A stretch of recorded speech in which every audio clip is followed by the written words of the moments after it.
Well, like I said, good afternoon, everyone. Thank you so much for joining us. This soap session is going to be over how you all can prepare for your RSO Spring 2021 registration.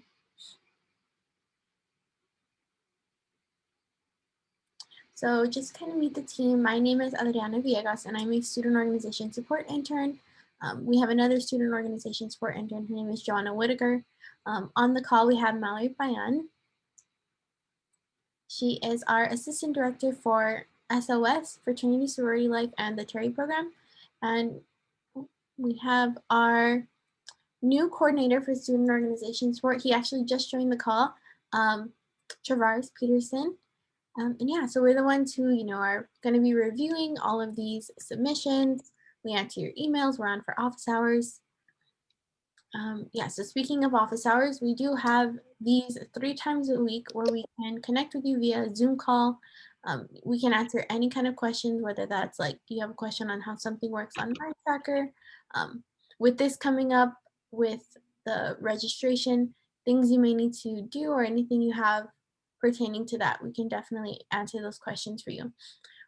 We don't take any appointments unless these hours that we have set don't really work for you, but you can see we have them Monday, Wednesday, and Friday at different times, and you can find the Zoom links to join those on our website. But if you take a picture right now, the meeting ID and the passcode is right there. All right, well, jumping right into it. So with re-registration, we do have some deadlines set for you all to keep in mind.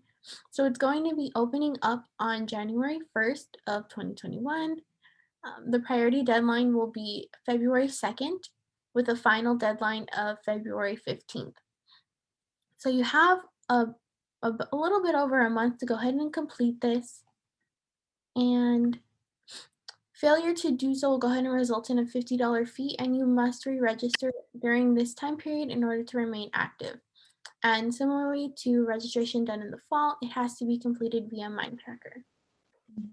And if I could chime in really quick before we switch slides, Adriana, this will be our first year that we are asking organizations to re-register mid-year. So in the past, you all may have heard of a thing called Winter Refresh that we used to do.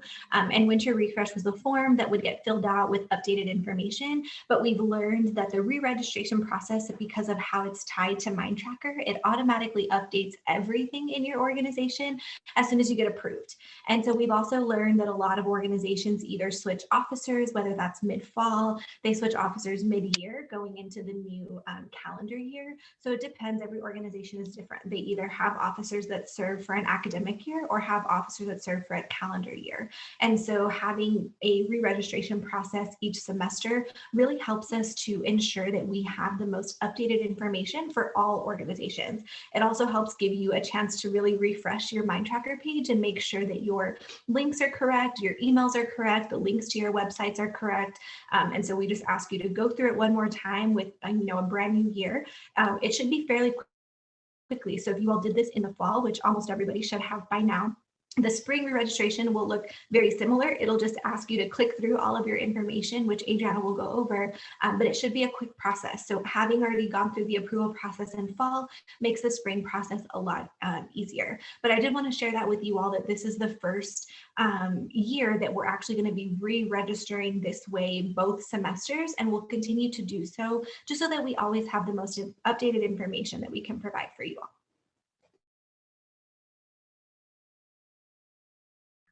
All right, yes. So with that being said, we'll go ahead and show you all the steps and we can kind of walk through the process. All right, so just a kind of general checklist to keep in mind.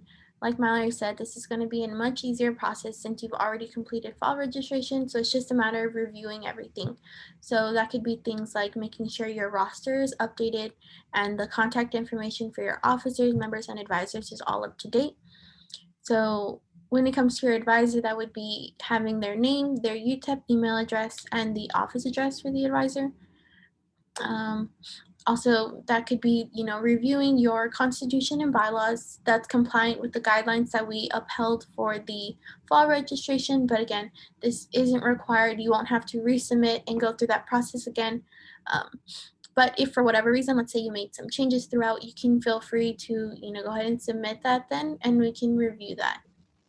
On this section, I think we have a slide on this, but in this section for the Constitution and bylaws, the spring re-registration won't require you to upload your Constitution. It will give you an option to upload a Constitution if you didn't complete the fall re-registration process. So we know we had some organizations that didn't fully complete the fall process and have their constitutions reviewed. And so if you didn't complete the fall process, you'll be able to upload your Constitution so we can review it and make sure that it's 100% compliant. But this won't be a requirement. Usually when you submit re-registration in the fall, you're required to upload your constitution, but in the spring it will be optional. But then that little piece of it being mandatory for anyone who didn't do that process in the fall. Yeah, so we'll kind of touch on that again a little bit more once we get to that certain step. But again, just the final reminder is that in order to do so and to go ahead and get registration taken care of, you do need to have that administrator access to your RSO. So making sure that you're on your organization's roster and you've been given an officer position that would allow you to have access to the manage organization button.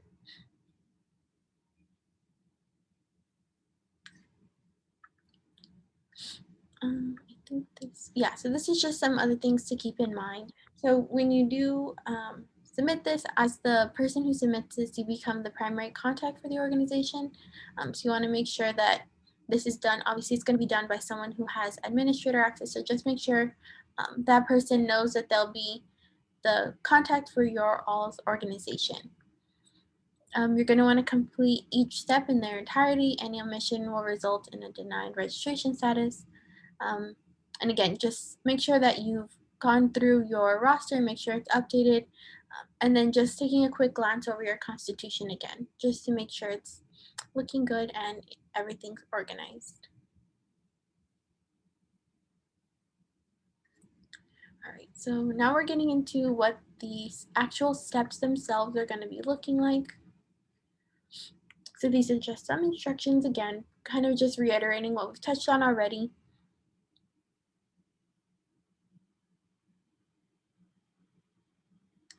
And this should look fairly similar, and it'll just be general things, basic information that will be visible on your all's MindTracker About page.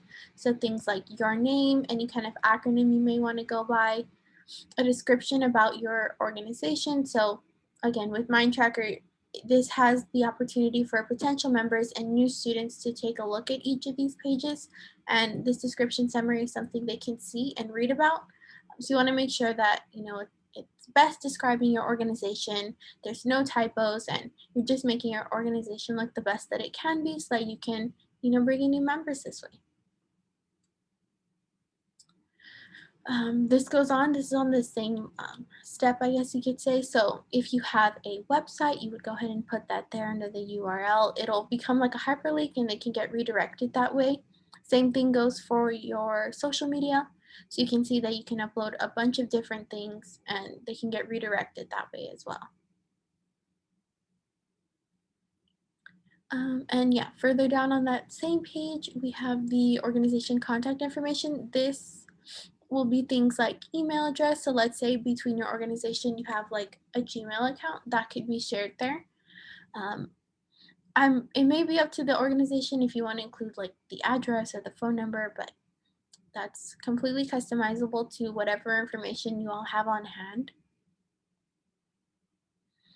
And I think this is the final step for the general information. It's just including your all's president's name with their minor's email address, your advisor name with their minor email address again. The last semester we registered should be fall 2020. You would go ahead and select when your all's elections are held and then just noting if you all are a 501c3 organization.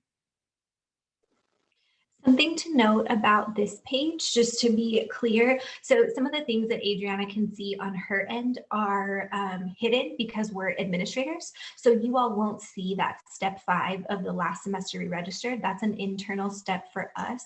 And then I believe the 501c3 question as well is an internal note for us. So on your end, you may only see 1, 2, 3, 4, and then the elections question. So just kind of a note on that, because her screen does look different than yours since we do have full administrator access. But we will update number 5 for you. So when we actually approve you in the system, we make a note of what the last semester was that you re-registered, so that we have it in case there's any organizations that end up deactivating and then activating a couple months or years later. So that's just something to know. This additional information is also really important to have accurate, because this is something that you type in and not something that you select. If you type an email wrong, it will have the information wrong. So if you end up typing, I see this quite often where people use the email at utep.miners.edu instead of at miners.utep.edu. And so when that gets misspelled, because this is on your public page, people don't have the accurate email to contact the president or contact the advisor.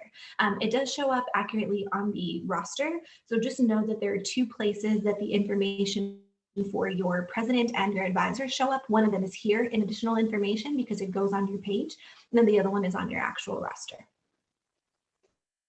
Yeah, so like she said, don't freak out if throughout when you're doing the process you see something on my screen that's not on yours.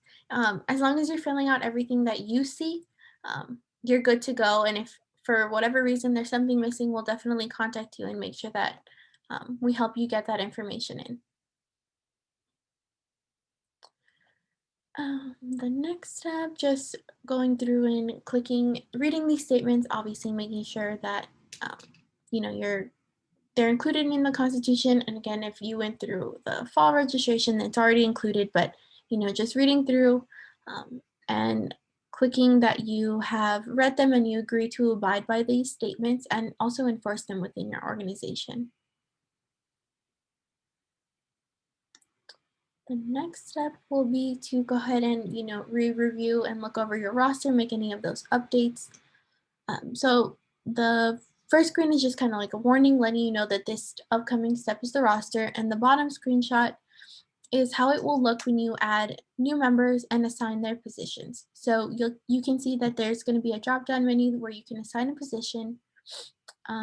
This is if you're going to do it individually. So if you maybe have 1 to 2 new members, you can just enter their information really quick like this.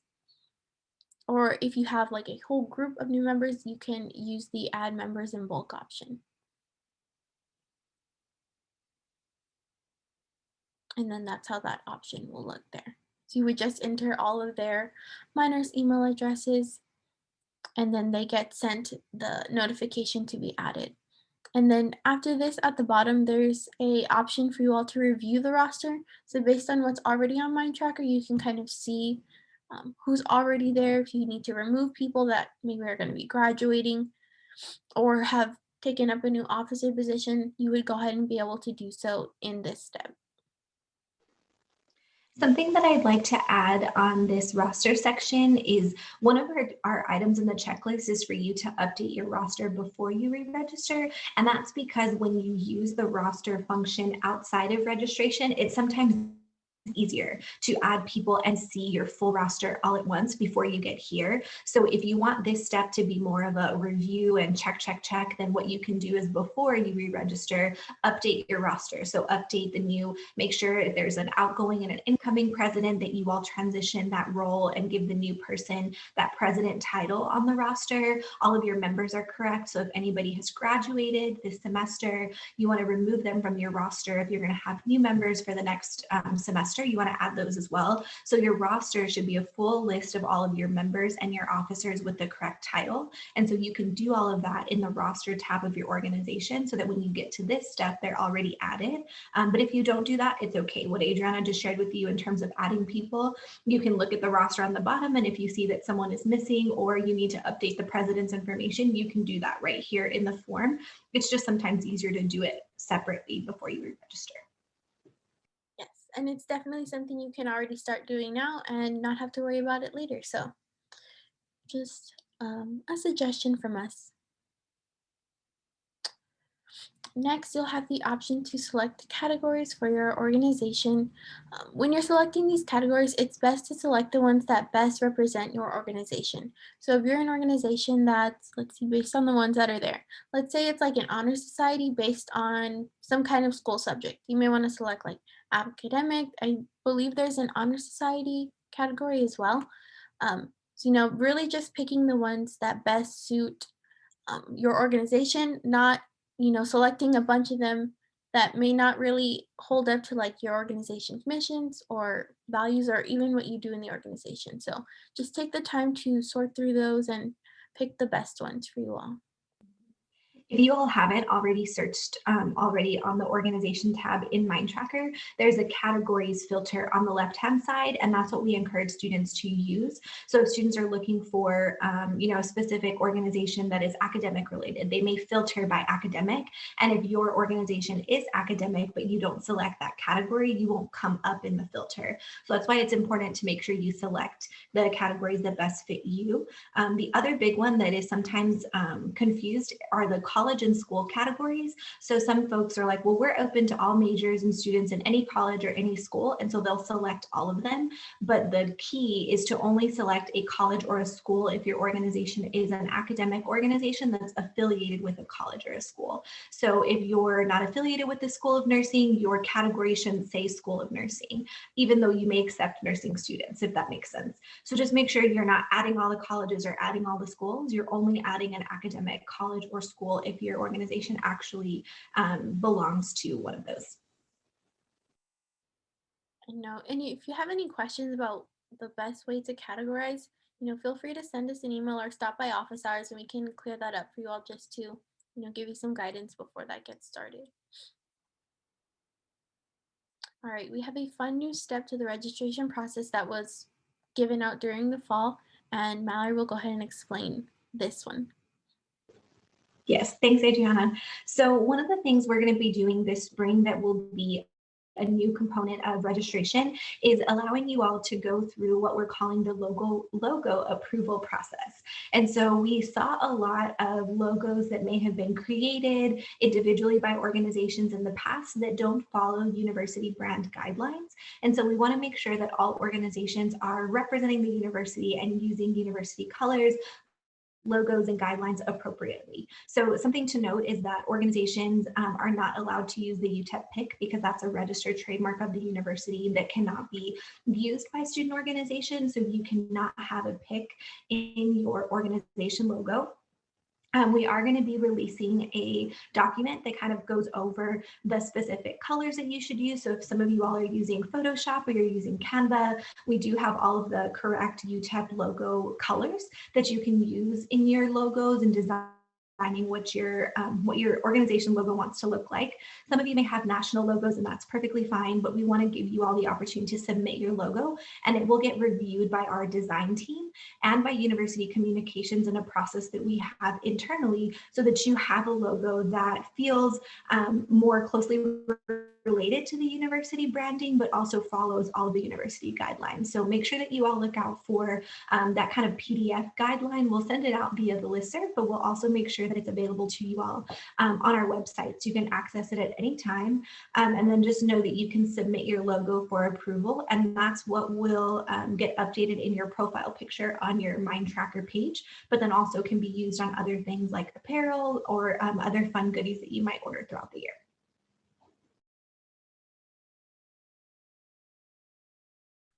Of course, I was on mute.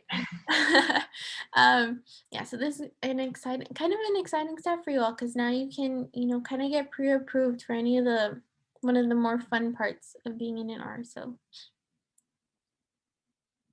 All right, and once everything has been completed and it's already been sent and submitted, you will receive this email. It's just a notice of completion letting you know that you submitted the registration and that it's already been reviewed and that we're looking at it. This is important to share with whoever it is that's submitting your re-registration, because if they don't receive this confirmation email, then we don't have the registration. There's a page, I like to think about it as like online shopping, where it says review your order before you actually hit submit. That's what MindTracker does. And so it'll actually show you your full application with each page that you completed, and it'll ask you to review it before you actually submit. And a lot of students get stuck on that review page and they think they're done, so they never submit. And what happens is it kind of gets lost in limbo in the system. It's sitting in between your queue of working on it and getting to us. So you want to make sure that if you submit something, that you do get a confirmation email like this confirming that your registration was submitted. If you didn't get this email, then we don't have your registration. We can always check on our end if you're not sure. Feel free to send us an email. We run reports on a regular basis during re-registration time to make sure that we can see and we can tell, because it says in progress, which means you're still working on it. And so if you're working on it, it's kind of in your court until you send it over to us.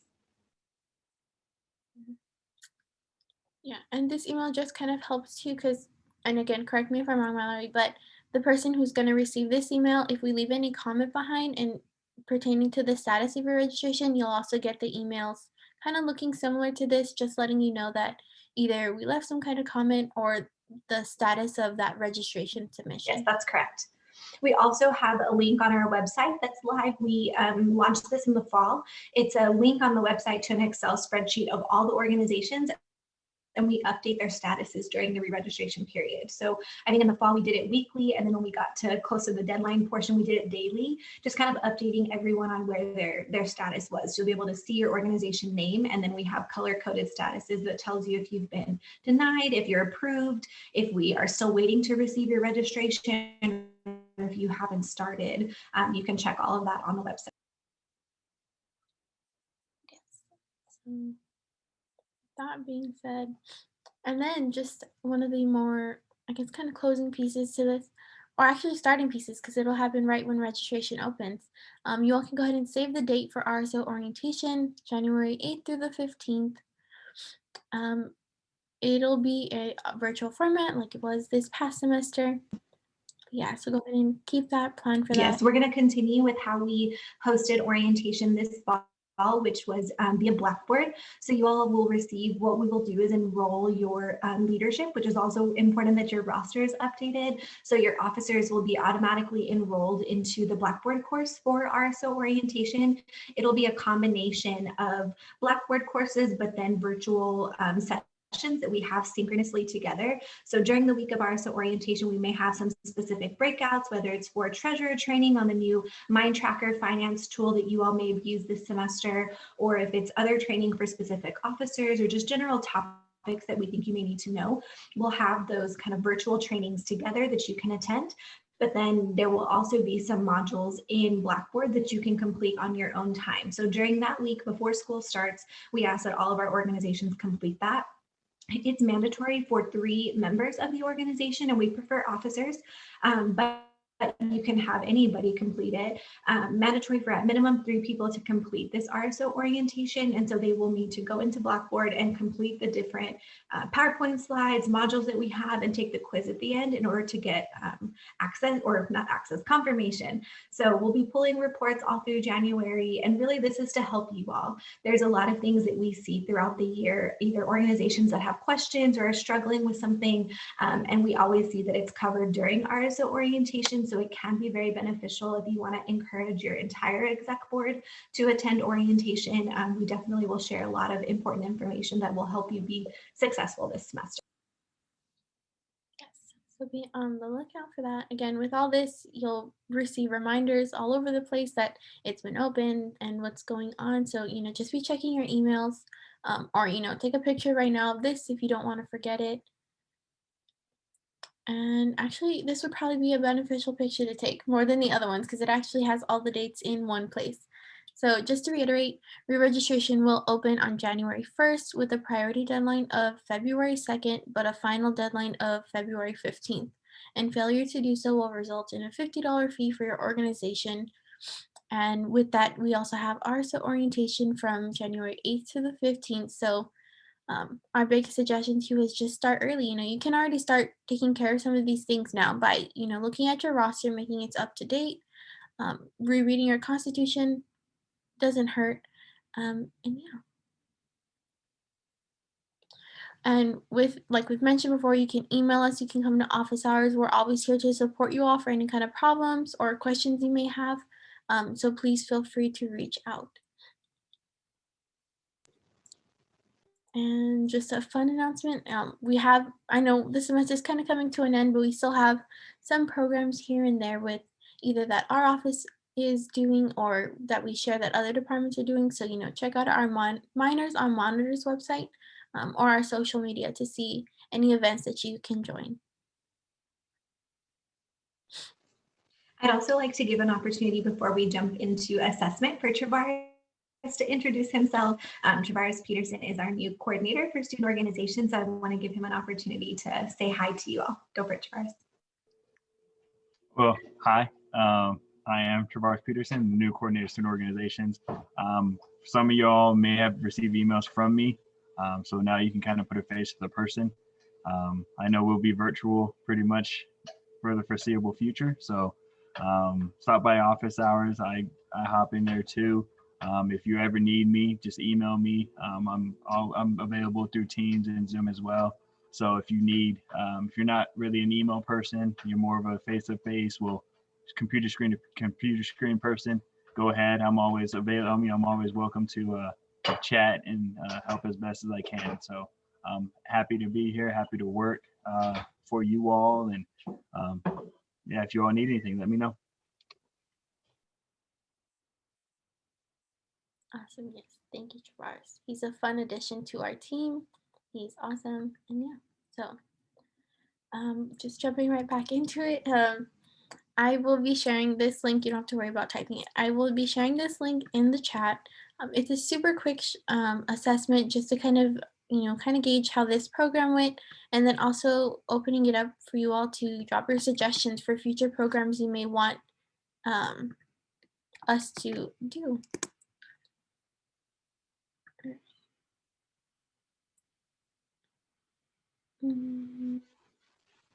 Thanks, Adriana. So as she mentioned, we really would like for you all to complete this assessment. There